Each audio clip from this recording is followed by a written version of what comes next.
The USA Network in the late 80s and early 90s was a particular dream for all types of television fans. Sports fans, cartoon fans, game show fans, movie fans, action-adventure fans. The USA Network had everything in the late 80s to early 90s. And 1989, and the schedule we're looking at today, namely October of 1989, was like manna from heaven for game show fans. This schedule, there are 10 game shows on it. It's the biggest the schedule ever was and ever will be. So, if everybody is ready, let's hear from Woody Page. Plasky, you gotta look at the schedule, Plasky. And for this edition, a look at the schedule. The basis for the schedule is the October 21st to 27th edition of TV Guide, with the lovely Jamie Lee Curtis on the cover when she was starring in Anything But Love. And also, this particular video is thanks to Desmond D. Shannon, a $20 Patreon backer. We thank you very much for that, Desmond. And if you want to request a schedule or a 26 weeks or less for us to do, become a backer of $5 or more at patreon.com/gameshowgumbo.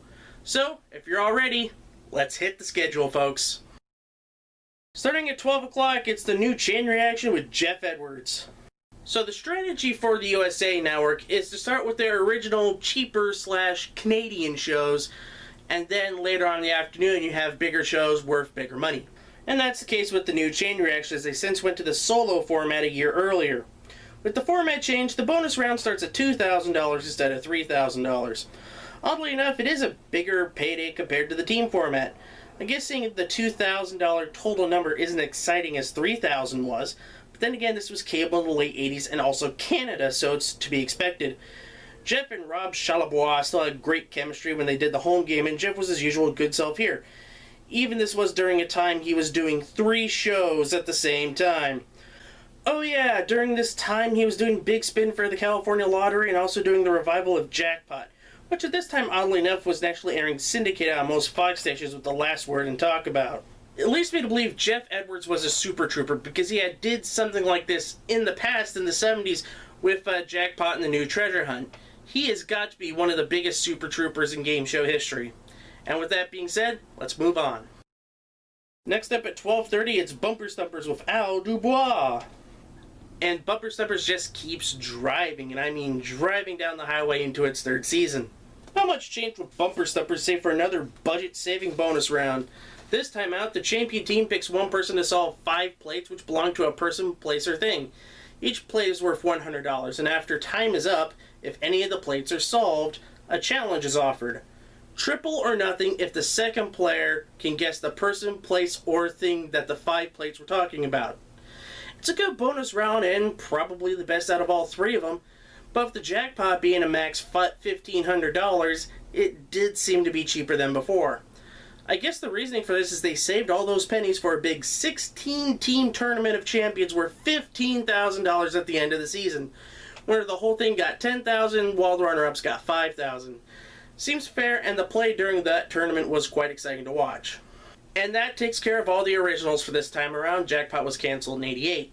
Now, let's get to the reruns and the massive amount of shows that they pulled off. At 1 o'clock, it's the $100,000 Name That Tune with Jim Lang. I am absolutely stunned at this, and let me explain.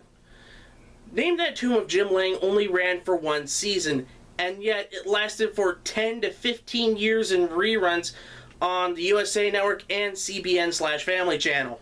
Despite that though, this is still a great way to add excitement to the block. The $100,000 was given away monthly, so if a casual viewer were tuning in, they could see a lot of money flowing, and a good way to start the rerun section. Jim Lang was always a good host if he was given a good format to work with, and he was with Name That Tune, especially knowing how to build up the drama of the Golden Medley. Also, the familiar format was a good hook to get viewers into the block of reruns. Aside from that, there isn't much to say about this version. It was just damn good. And I guess with the glut of new shows going into 1985, it was just another victim of the massive success of Wheel of Fortune and Jeopardy. So let's move on to the next show, shall we? At 1:30, it's Wipeout with Peter Tomarken. Now this is interesting to me because usually they save the newer shows that they add to the schedule for the back end, and we'll get to that later on. But it's time to talk about some Wipeout. Wipeout to me was one of those shows that more people remember running on this block than they did watching it when it originally aired. I guess because it's mainly shunted to late nights in most markets, but that's beside the point. The point is that this was an interesting game, nothing like the rest of the shows on the block.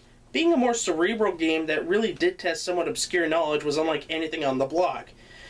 It's a low-key favorite of mine, and I'm pretty happy that Game TV in Canada gave this show a fair go with 40 or so episodes that wouldn't have seen the light of day otherwise, and we thank them for that.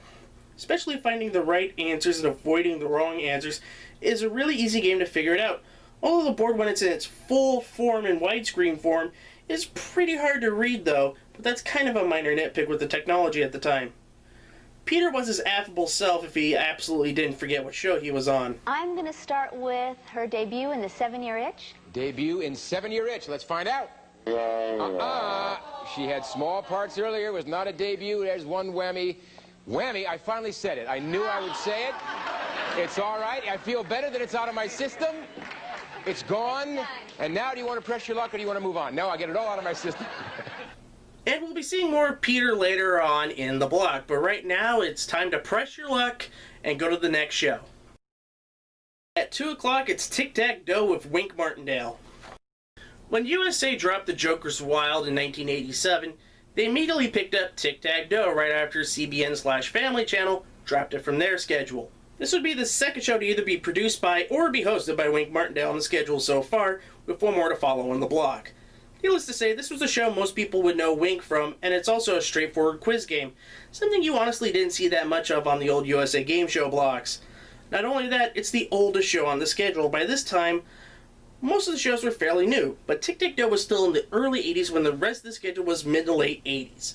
Even with all of that, the show is still quite enjoyable, especially with how Wink deftly handles the proceedings with grace and style, and many silly hats. So a bit of an anachronism on the schedule, but still worth the time in the slot. Well, that's the first half of this block down. 10 shows is too much to cover in just one video, so we're going to pick this back up next time with the second half of the block, and we got some major heavy hitters to come. What heavy hitters, you ask? Well, you're going to have to tune in and find out next time. And until then, this is Cindy Seidelman saying, bye bye!